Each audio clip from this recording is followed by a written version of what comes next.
Today we're going to look at another integration method called integration by parts. So let's go back first and look at our product rule. So if we're taking the derivative of two functions being multiplied, the product rule says take the first function times derivative of the second plus derivative of the first function times the second function. We've done that one before. So what I'm going to do now is take this statement and do some stuff to it. First thing I'm going to do, integrate both sides. Well, by doing that, if we have integral of a derivative, we know those are opposite operations. Those should cancel out. All that's going to remain there then is our product statement there of f of x times g of x. On the other side now, we still have that integral symbol here that we're going to be integrating all this dx over here. All right, so next thing I'm going to do, both sides are still equal here, is if you have an integral of two statements, we can split that up now into two separate integrals, and that should be equivalent to what we had above. So it's the same two statements that we had here, just separate integrals now. Final thing I'm going to do is move this integral over to the other side. So I'm going to take this one, subtract it over to the other side, which we should be able to do as long as we keep the equation balanced. We can do that. And now I have this statement over here, or another way of writing that, I'm just switching the two things around, is this. So what this says is if you are doing an integral of a function with a derivative of a separate function multiplied to that, you can find the antiderivative by taking the product of the two functions minus the integral of the function who has a derivative over here times the derivative of the other function. And that might not seem like it gives us a whole lot, but it actually does, and it gives us a new way to integrate called integration by parts. That same statement we had from the previous slide usually is written like this one below. So instead of f and g and all that, they use u and v. So if you're doing an integral of u dv, then the antiderivative becomes uv minus the integral of v du. And that's the integration by parts formula. So let's, what we're going to do is try that on some problems. But first, we got to kind of know what we're going to select for this u right here, because we're going to kind of, in essence, do like a little bit of substitution here. And you have to know which of the two functions you want to select for the u, and it makes a difference on which one you select. So there's this order of selecting it that we want to kind of follow. Otherwise, your problems are going to get messed up. So if there's a logarithm, some kind of logarithm in the function in the formula, that's our first selection of u. If there's none of those, then we move on and look for any inverse trig functions. If we have one of those, select that. If neither of those are available, then we'll go next to polynomials. If we still don't have anything of that, then we go to exponentials, and then finally our last selection would be trig functions. All right, so let's look at an example to see how this works. So we want to integrate this function here. We would not be able to do a substitution in order to do this one, because if we just did u equal to x, all this basically does then is turn this problem into this, and we don't get anywhere.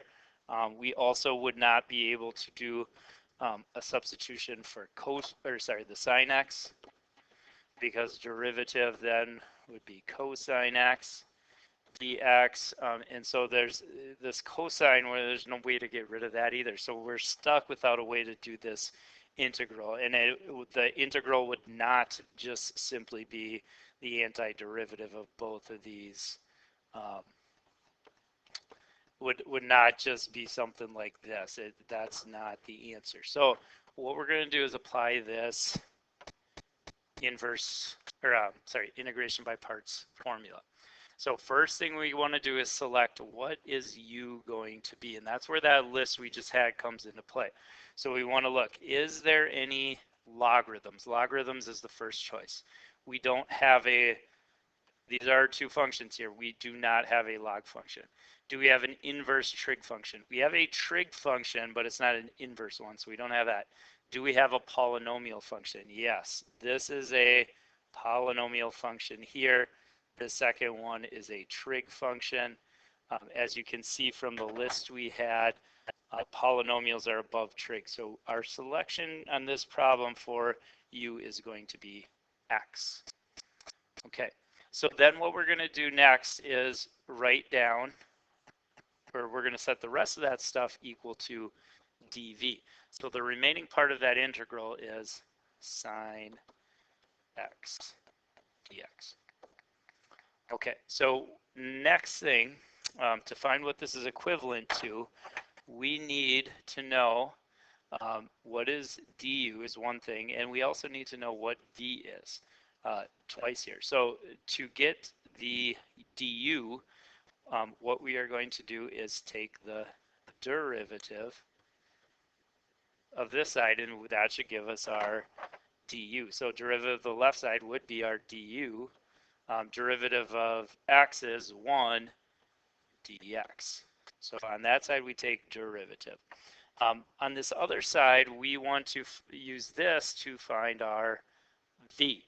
But we're going the opposite way this time. We already have the derivative. We're going backwards. So here we're going to do the antiderivative. Okay, so if we find the antiderivative on this side, antiderivative of dv would be v on the left side. On the right side, what's the antiderivative of sine? That would be negative cosine. Because if we do the derivative of cosine, it's a negative sign. The two negatives make that positive sine x. Okay, so now what we're going to do to figure out what this integral equals is plug in everything where it goes into this integration by parts formula, solve it, and we have our answer. So what we want to find first here is what is u times v minus the integral of v du. So we're just substituting in now. So u is x, v is negative cosine x, minus, because there's a minus in this formula here, the integral of, we're substituting that same v now, negative cosine x. And then we're substituting in what is du. Du here is dx. So it's just using some substitution. So now if we simplify the rest of this, this should tell us what that integral up top is equal to.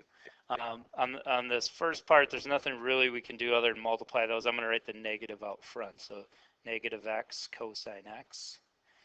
I'm going to pull this negative out here, and those two negatives are going to make this positive integral of cosine x dx.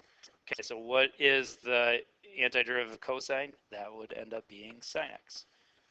So now that's an integral we could do, whereas with the starting integral, we were not able to figure that out. So this would be sine x. And then this isn't a definite integral, so there could be some constant here, so we want to put a plus c, and that right there is the antiderivative of what we started with. If we would go through and find the derivative of this and do some simplifying, we would get what we started with here. You'd have to do some product rule to do that, but it would come out to be what we began our problem with.